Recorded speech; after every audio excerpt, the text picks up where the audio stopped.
Os nossos sentidos não conseguem captar objeto quântico, e tampouco os instrumentos da física, né? Inclusive a própria lógica que nós utilizamos na física clássica não consegue captar um objeto quântico. Nem a geometria consegue captar um objeto quântico, porque o objeto quântico vive num outro espaço, naquilo que nós chamamos no passado, espaço de Hilbert.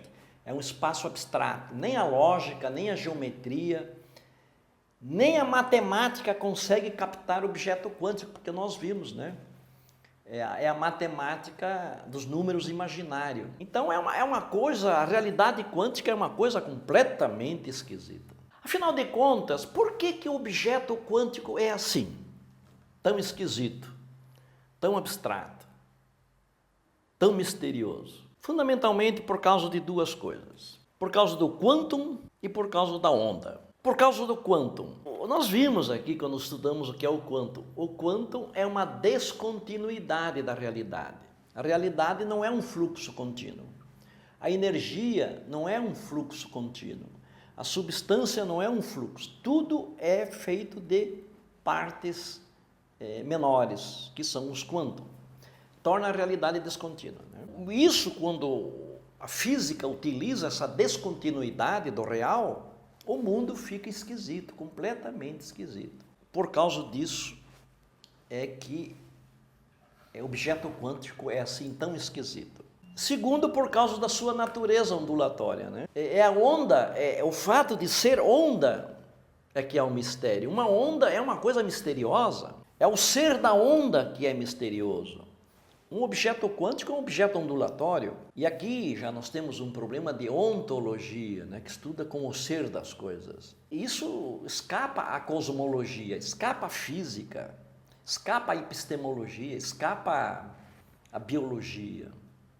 Quando nós estudamos a forma, onda é uma forma. Forma é a imagem de uma essência. Essas coisas são estudadas em ontologia, que é a ciência do ser. Ciência das essências. A física não trabalha com essências. Ela trabalha com fenômenos, com coisas. Portanto, a física quântica não é misteriosa por causa de uma teoria esquisita. A física quântica é misteriosa por causa da própria realidade. É a realidade que é misteriosa. Aí uma pergunta assim, mas tratando-se de um objeto quântico, algo tão abstrato, metafísico, transcendente, é tão substancialmente volátil, como os físicos sabem que essa coisa existe? Se não dá para ver, se não dá para medir, se não dá para tocar. É uma boa pergunta. Portanto, como é que algo assim pode ser utilizado como uma ferramenta na vida prática para resolver problemas, para concretizar projetos? Algo tão abstrato? Com que segurança, então, alguém pode acreditar que a física quântica pode resolver os seus problemas? Algo tão abstrato? Em primeiro lugar, você tem que lembrar lá no início, existe evidência segura. Você lembra que nós falamos, né? O quantum, ele surgiu para resolver problemas. O Max Planck resolveu o problema da radiância espectral, resolvendo o problema lá da catástrofe do ultravioleta. O Einstein resolveu o problema do efeito fotoelétrico, lembram? Niels Bohr resolveu o problema da estabilidade atômica, estabilidade do átomo, e uma série de outras coisas, com evidências, né? Experimentos comprovaram isso, né? A difração do elétron, feito por George Thomson em 1928, né? O elétron. Então, são coisas medidas, observadas. De fato, temos evidência que é uma coisa abstrata, mas é captável de um certo modo. Nós vamos falar agora de uma coisa mais fantasmática da física quântica, né? Quando um objeto quântico é observado, mesmo sendo invisível, incomensurável, intangível, quando ele é observado, ele perde a sua natureza ondulatória e adquire a natureza corpuscular. Ou seja, ele se materializa, ele ganha massa, perde a sua condição de superposição e passa a existir apenas num alto estado. num único estado, que é esse da realidade física, no tempo e no espaço. Os físicos chamam isso de colapso da função de onda. O objeto quântico, quando ele entra em contato com uma consciência de um sujeito que ele observa, se materializa, vem para a nossa realidade. Então nós sabemos, né, que o objeto quântico ele tem duas naturezas, uma natureza corpuscular, que é uma coisa, uma partícula, e outra natureza ondulatória, não é uma matéria. Isso é regido pelo princípio da complementaridade de Niels Bohr, que nós já estudamos em outro vídeo. Acontecem três coisas através do colapso da função de onda, de uma partícula. Primeiro, o objeto quântico define um autoestado, porque quando ele está em emaranhamento, quando está emaranhado, ele vive várias histórias ao mesmo momento, ele está em vários lugares ao mesmo instante. Ele está existindo em várias épocas no mesmo local. É tudo junto, não tem passado, não tem futuro, é um eterno presente. Quando ele é observado pela consciência, ele adquire só um estado, passa a existir só num estado, num autoestado que os físicos chamam, que é a nossa realidade. Então, o objeto quântico, quando é observado, se materializa com um detalhe, conforme as intenções do observador.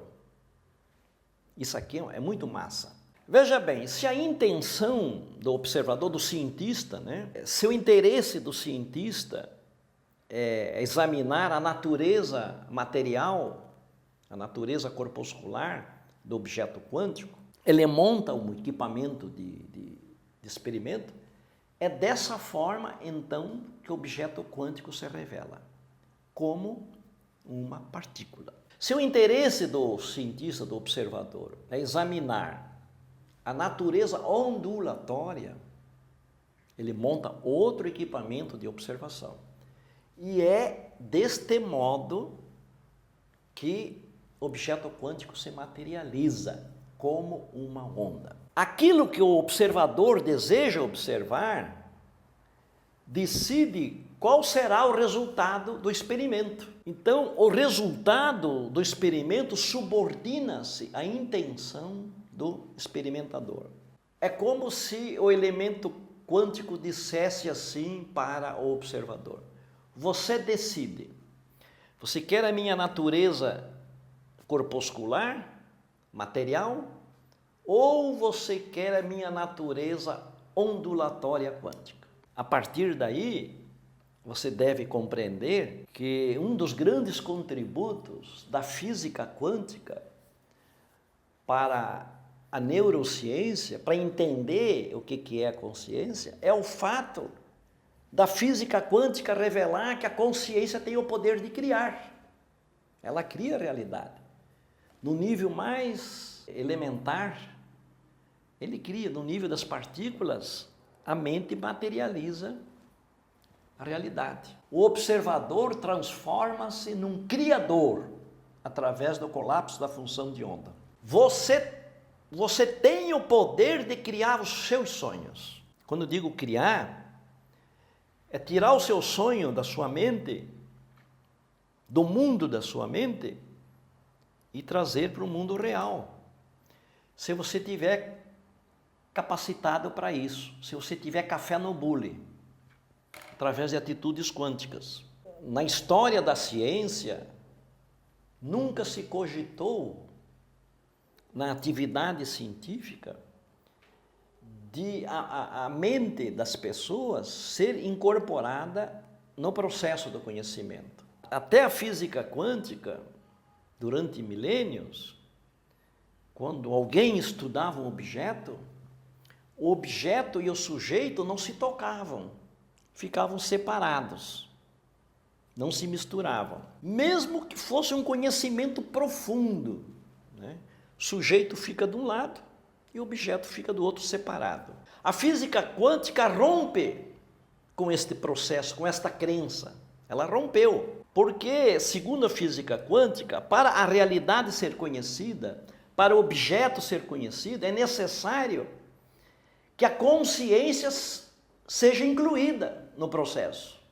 Não dá mais para fazer conhecimento. O objeto exige a presença da consciência. Sujeitos e objetos encontram-se inseparáveis.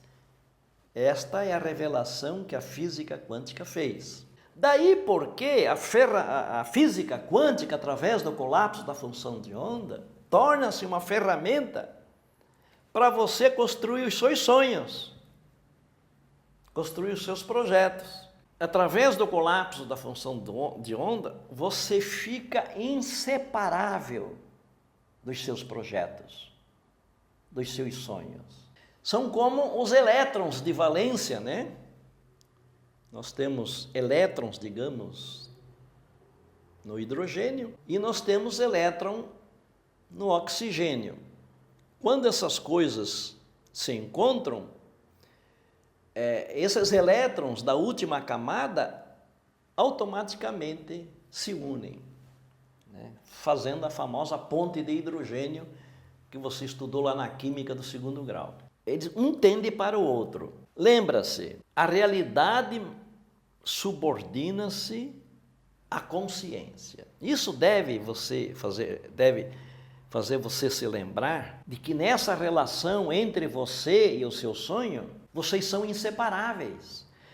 A partir do momento que você desejou algo, essa coisa desejada passa a fazer parte de você através da sua consciência. É você que assume o comando. É você quem dá as cartas quando é para construir o seu sonho, o seu projeto. Lembra-se, por causa disso, o seu projeto tem a sua cara. Aqui, por exemplo, nós já repetimos aqui várias vezes que na vida real nós não temos partículas para serem colapsadas.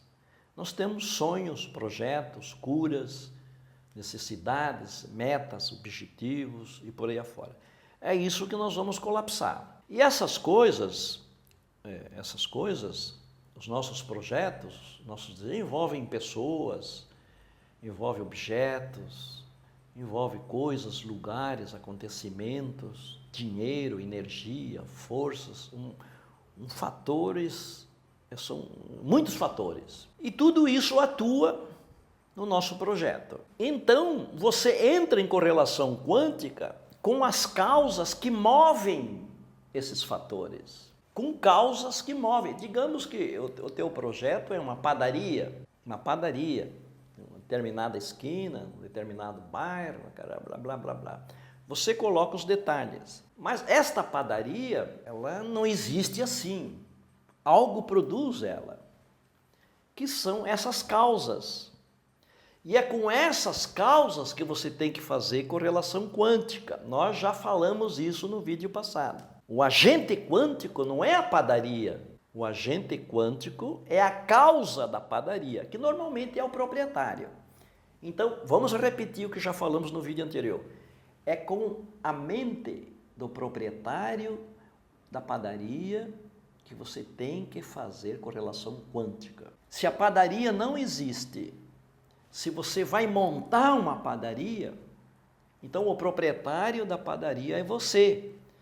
É com a sua mente que você tem que fazer correlações quânticas, neste caso. Quando você faz isso, através do efeito não local, lembra? Você passa a conduzir as coisas, conduzir o processo, conduzir as forças, conduzir as energias, as pessoas, objetos e os lugares.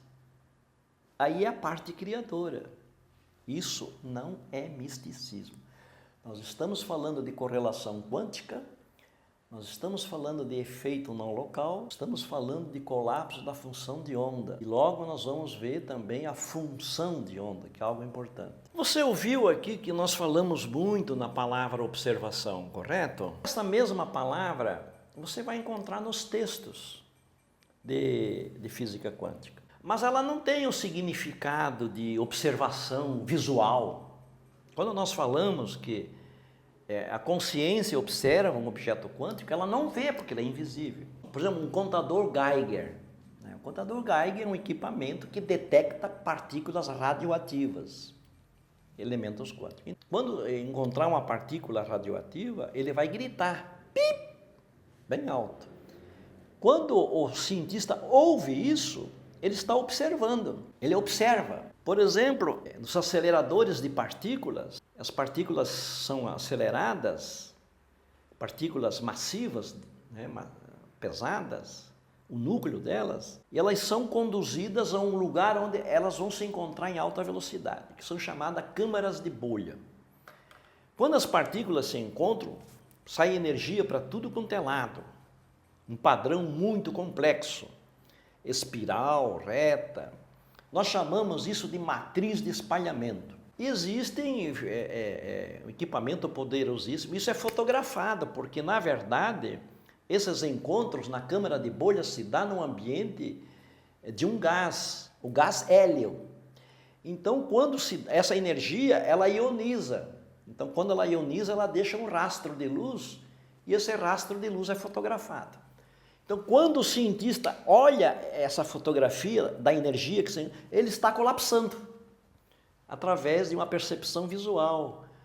Quando você sente algo, né, você está, na verdade, colapsando. Então, não é visual. Quando você está pensando no seu projeto, quando você está desejando o seu projeto, nós vamos falar mais nisso, quando você está estudando desenvolvendo o conhecimento do seu projeto, quando você tem convicção que o seu projeto vai acontecer, você está observando o seu projeto.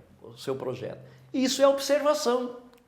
Você percebeu? É tudo aquilo que caracteriza uma relação entre você e o seu projeto. De ordem psíquica, de ordem intelectual, de ordem emocional, de ordem afetiva, não importa. Isto é observar. Então, esta é a informação que eu queria passar aqui, porque fica muito vago, né? Quando é um físico, a gente fala observação, ele já sabe o que é. Mas um público especializado, não especializado, não tem a obrigação de saber só isso. Ok?